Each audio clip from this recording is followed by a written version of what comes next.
Welcome to our workshop on Debesh Kamal Scholarships. I'll provide a brief overview for what the session should look like.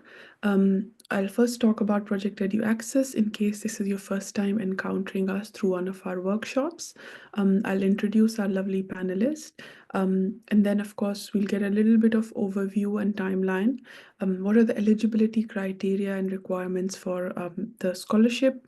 What does the application process look like, including the application form, getting it, filling it, and sending supporting documents. A few things about the interview, what it entails, the questions, what they look like, some general tips, and then finally we'll begin the Q&A session. Yes. Project EduAccess was born with the realization that access to higher education, leadership, and professional opportunities is a privilege most people from marginalized communities can't access due to cost, information, and dispositional barriers. And with this realization, it is a small and modest attempt to improve access to education and professional opportunities by removing some of these barriers. We try to do this using 4 key initiatives, including mentoring, counseling, and role modeling, information advice and guidance, and capacity building and leadership skill development, and finally, through evidence-based advocacy.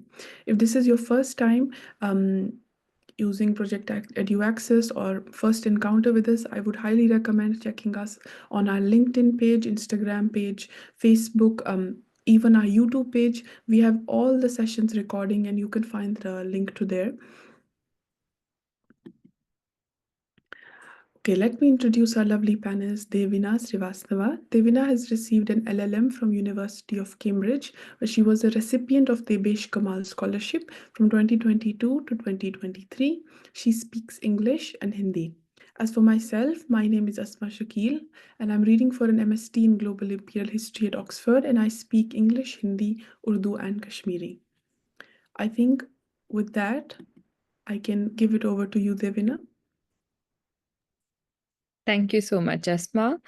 So we'll start with an overview of the scholarship and the timelines involved. The Debesh Kamal Scholarships are awarded by the Ramakrishna Mission Institute of Culture in Kolkata to deserving candidates for the purposes of higher education or research abroad. So the scholarship is awarded by the Ramakrishna Mission Institute of Culture, but this institute also has a twin organization called the Ramakrishna Mutt. And when applying for the scholarship, I think it would be a good idea for you to look into and research the work of both of these institutes, just to have some background to the scholarship and the scholarship awarding body. The value of the scholarship is around rupees 1 lakh, tenable for 1 and 1 year only.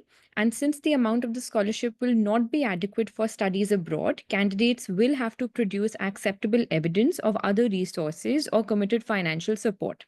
So, this is what the application form for the scholarship states. But in my experience, I was not asked to provide any evidence as such of other forms of financial support. But in the application form, of course, you have to fill out how you're planning to finance your studies and what other sources of finance you're looking to obtain. The last date to mail the application form by post, complete in all respects, to the Ramakrishna Mission Institute of Culture is usually in May. So last year, I think last year and last year, the deadline was May 5th. So usually it's in early May, and the application form is released in late February with the applications. So the applications open in March, the 1st of March, and between March and the 5th of May, you can complete your applications and send them by post to the Ramakrishna Mission Institute of Culture. So applications for 2025 to 2026 are expected to open very soon. Shortlisted candidates will be expected to appear before a selection committee for a virtual interview. So that will be the second stage of the application process. The first is the application screening stage, where you fill out the form and you submit the application. And after that, selected candidates are invited for a virtual interview. As regards the eligibility for the scholarship is open to Indian nationals irrespective of caste, creed, or religious faith. Candidates must have a uniformly good academic record with first class marks at the honors or postgraduate level, but this is relaxable by the selection committee. Candidates should not ordinarily be more than 30 years of age, but again, exceptions may be made for short term postgraduate or postdoctoral researchers. The preferred subjects of study or research are humanities and basic sciences, but candidates in other disciplines such as social sciences, applied science, and technology will also be considered. And candidates will have to submit evidence of having been admitted to a course of study or research at a major university or comparable academic institution abroad. So, as you can see, the eligibility criteria for the scholarship is quite broad, and candidates from diverse fields, diverse backgrounds are eligible to apply. The only restrictive criteria are with respect to your age. So you should not be more than 30 years of age and you should have a good academic record. But those again are relaxable by the selection committee. The application process, as we were discussing, is twofold. First, there's an application screening stage, and once if you clear that stage, you're invited for a short online interview.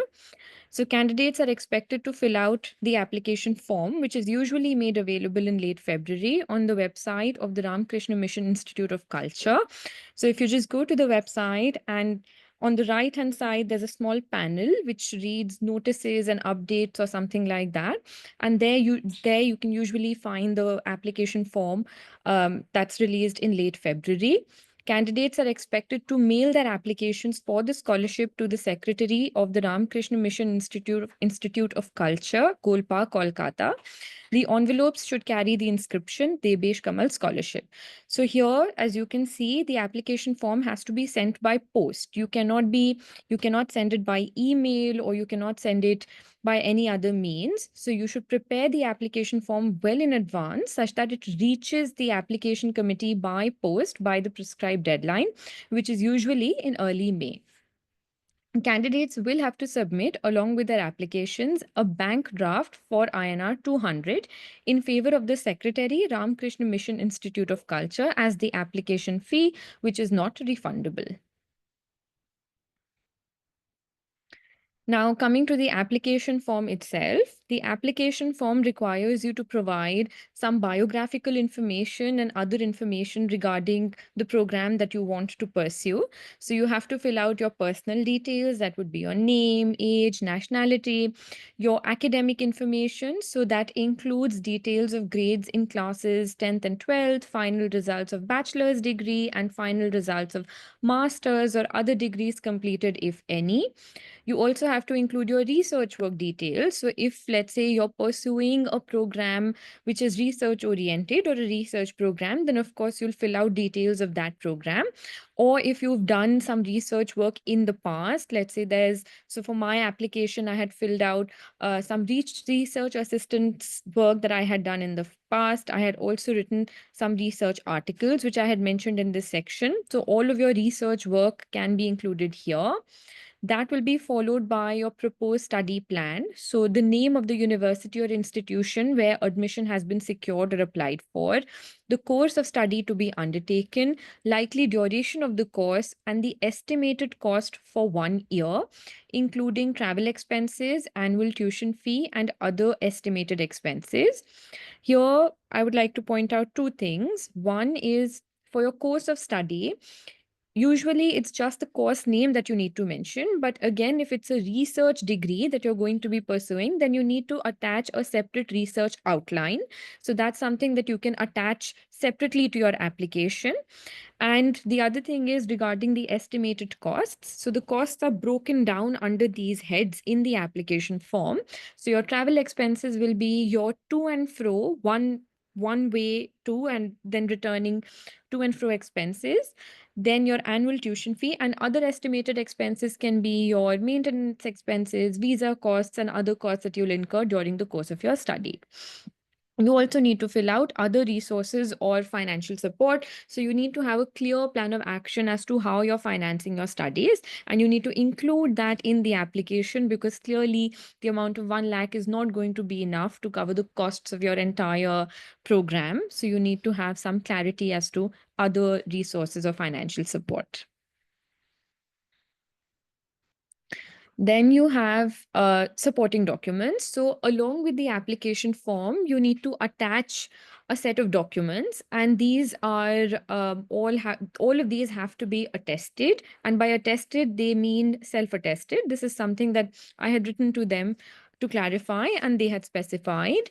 So, all of these have to be self-attested, and the documents include your passport size photograph, photocopy of proof of age, attested photocopies of certificates and mark sheets, photocopies of the latest communication regarding your application or admission, that is, evidence of having been admitted to a course of study or research, an outline of your research project as may have been approved by the university or institution concerned. This is something that we were discussing just before, that if you're pursuing a research degree, you need to attach a separate research project outline, and additional self attested documents, including air ticket, passport, visa, which will be required for release of funds.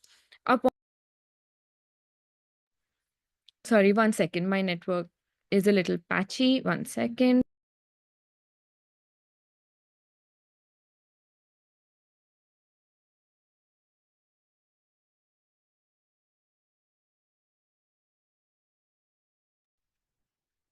Sorry, there was some background noise. Am I still audible? Yes, Devina, audible and we can see you very well. Okay, Good to great. go. Great. So then apart from that, so your outline research project outline will have to be attached separately. And in addition to that, you can attach other self-attested documents, including air ticket, passport, visa. But these additional documents are usually required at a later stage. So once you've cleared your application screening process and you've cleared the interview, after that, if you're selected for the scholarship, then you need to provide these additional documents for the release of funds. So these will then include your air ticket, your passport, and your visa, at which you'll need to provide at a later stage. Now, as you can see, since this is a very bulk set, my one tip to you will be to organize these as systematically as possible. So when you're providing these along with your application, make sure that either you have like a clear index demarcating the documents that you're providing, or you can maybe attach your CV. I think, just in your CV, you can then demarcate and highlight that you're providing certain documents as annexures. So with your academic documents, you can just say annexure A. With your other certificates, so these can be your extracurricular or co-curricular certificates, annexure B, and so on. So you can follow whichever approach you prefer, but the idea is that you should organize these as systematically and nicely as possible to ensure that the review committee is able to skim through your application easily.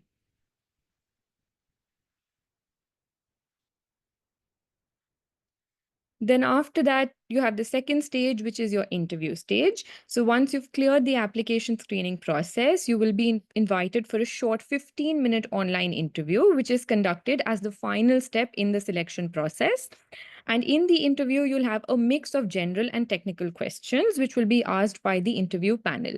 So they don't exactly specify what kind of questions will be asked, but as per my experience, I thought that the questions majorly fell under these four categories. So, one, there were general questions about my career profile and background. Then, there were questions about my career aspirations and the motivations behind them. There were some questions also about the chosen course, so where I wanted to study and why I had chosen that program. And then there were technical questions concerning my field of study. But these questions were not too technical, in the sense that they were not, my understanding is that the interview panel is not from a specific field, so they might not be experts in the field that you belong to and in which you want to study. So even the technical questions can be more can be more analytical or based on contemporary issues and not per se very technical. For instance, in my case, they had asked me something about the representation of women in the Indian judiciary. And that's something which is quite generic, quite contemporary, and on which I could comment and present my views without having a lot of technical knowledge. So that's something that you can expect as well.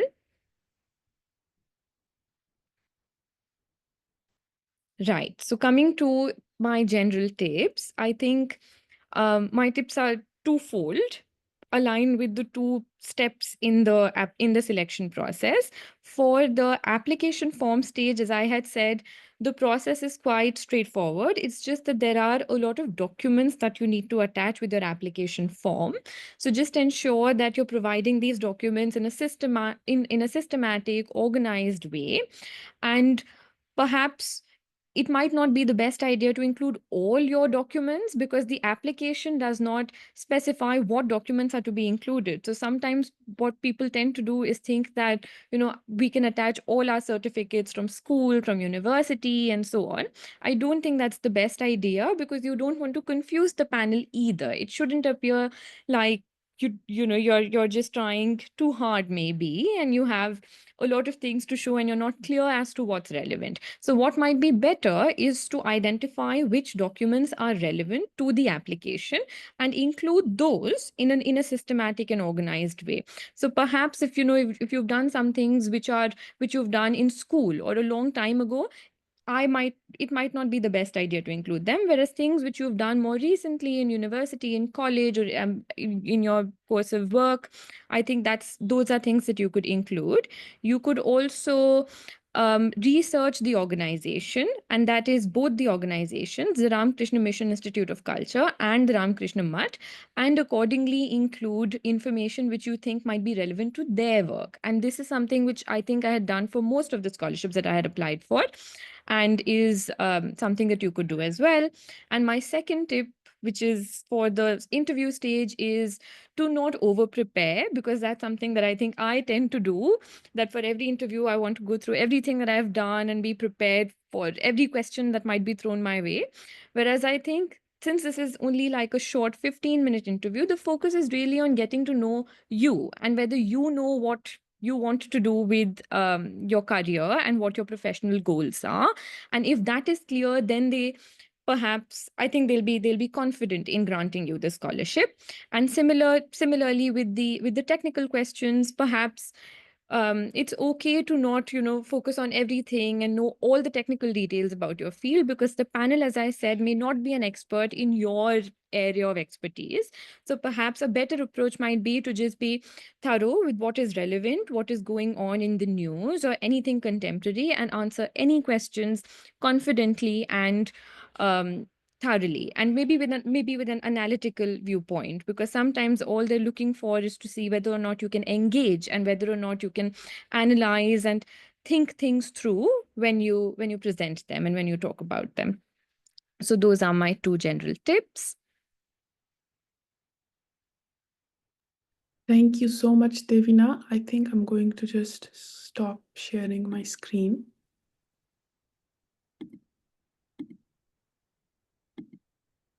Yes, and we can now get into the Q&A. I'm going to also spotlight you for everyone.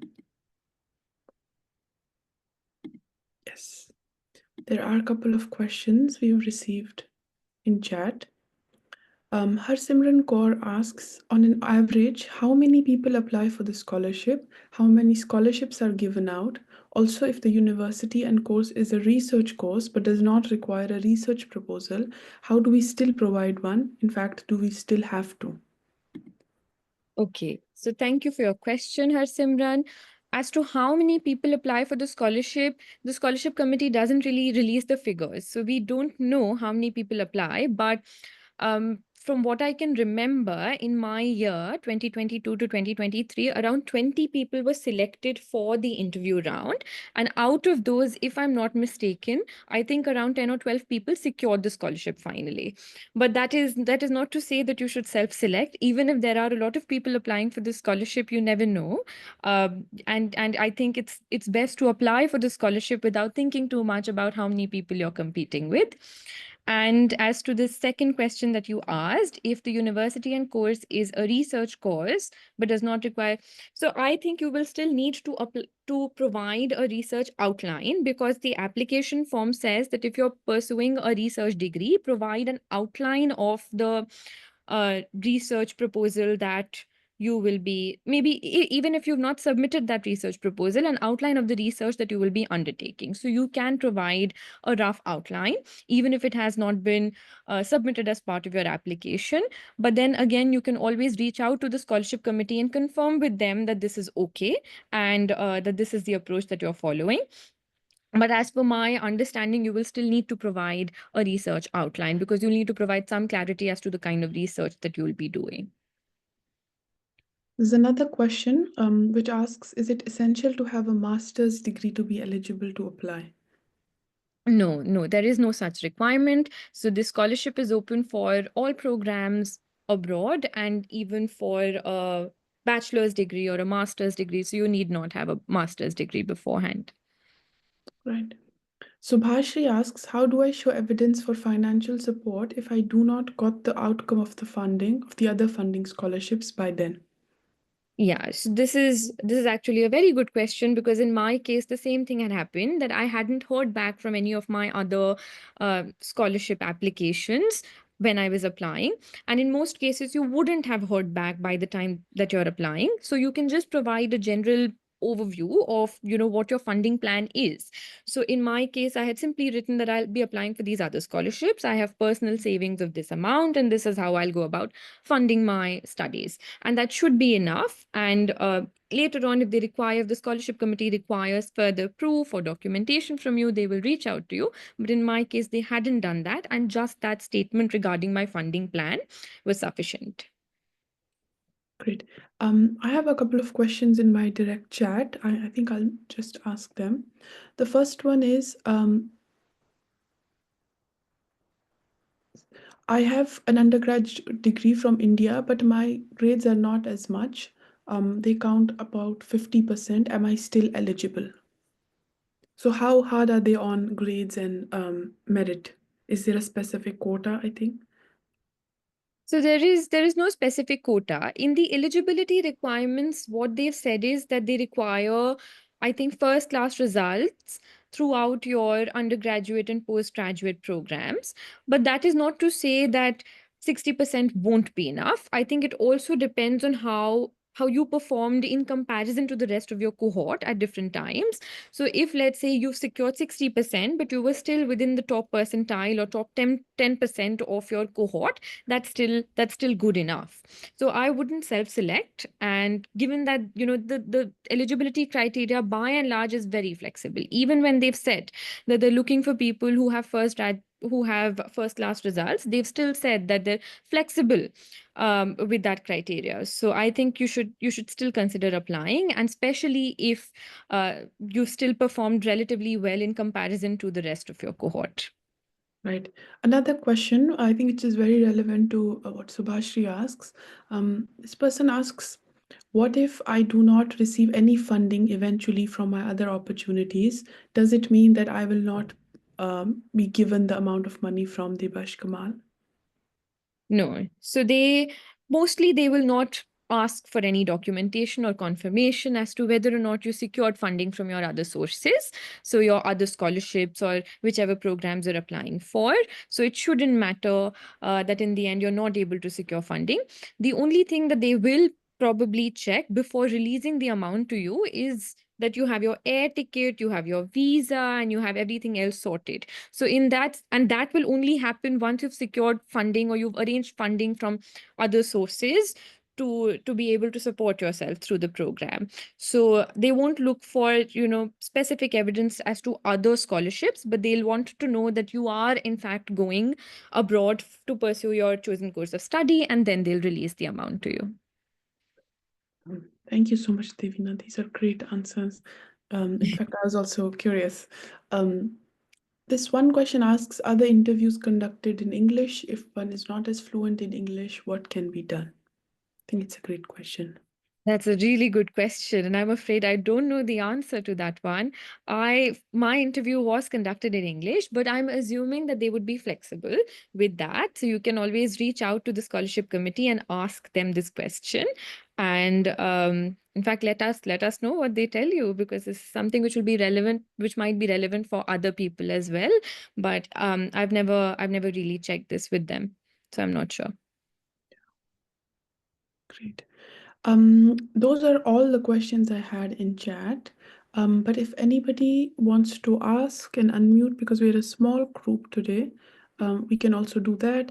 Or if you want to have more time to send in the questions via chat, we can also wait for them. If not, we can also call it a day.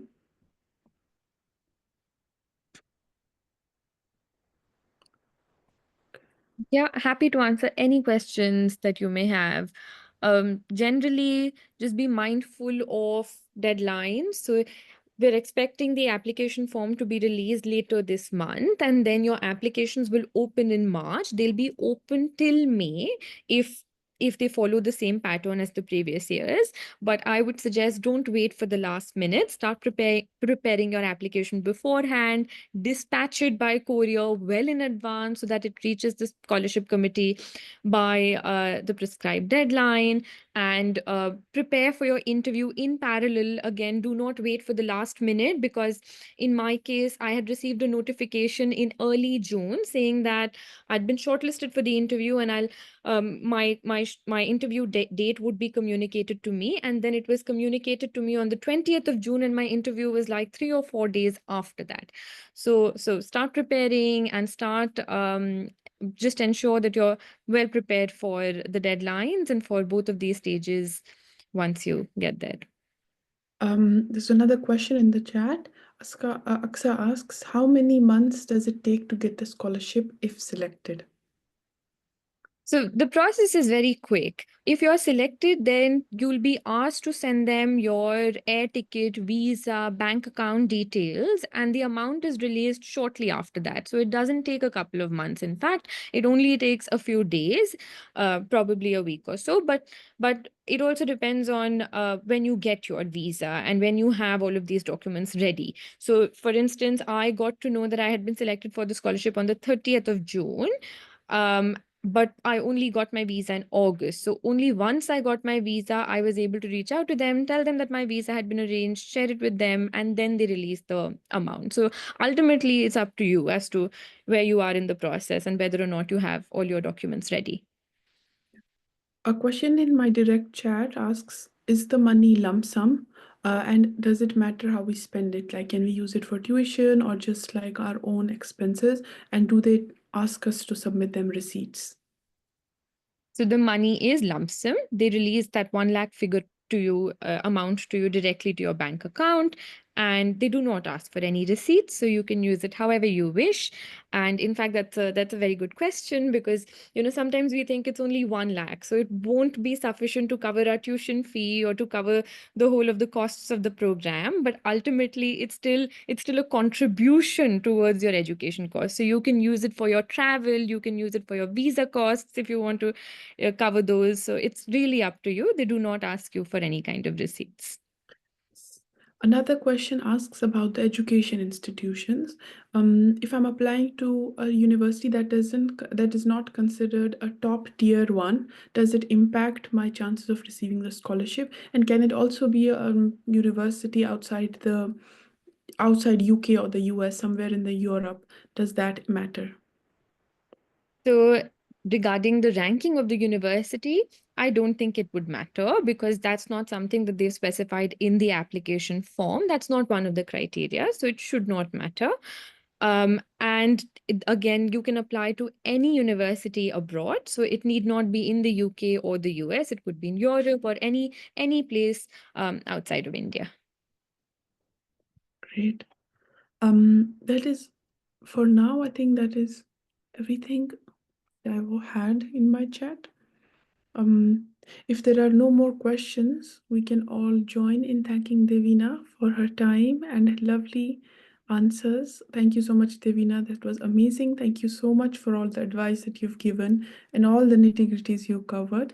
I love to hear that. In fact, had I known, it would have been helpful.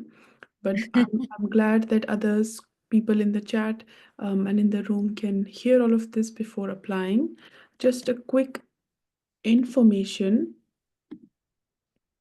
Um, in case anybody is interested in receiving any form of help in your application documents, we have a guide we have developed on our website. I've just shared the link to that guide. And the recording of this session, including other sessions, are available on our YouTube channel.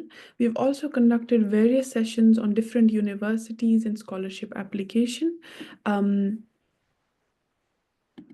And you can also access them from our YouTube link, which I have shared.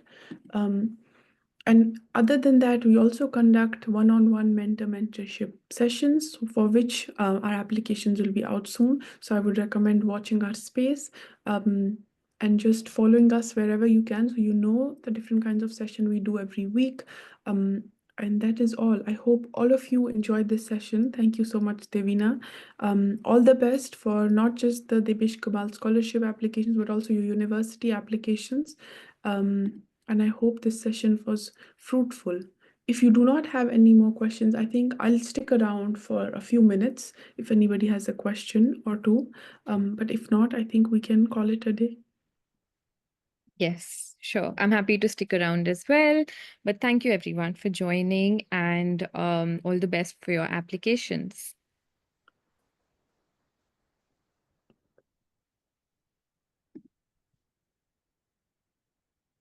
Okay, I think we can end the session. Bye, Devina. Bye, everyone. Have a lovely day. Bye. Thank you. Bye.